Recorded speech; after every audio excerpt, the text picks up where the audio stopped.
Stwierdzenie. HK-47 gotów jest ci służyć, mój panie. Zapytanie. Nie?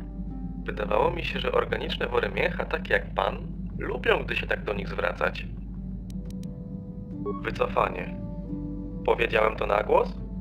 Przepraszam, mój panie. Choć jesteś worem mięcha, chyba nie powinienem tak do ciebie mówić. Wyjaśnienie. Ale masz w sobie te wszystkie mięciutkie elementy, mój panie. I tyle wody.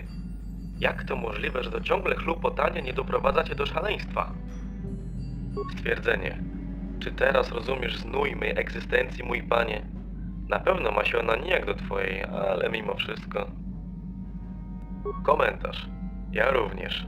Taki już los przypadł nam w udziale, mój panie. Może zabijemy coś na poprawę humoru?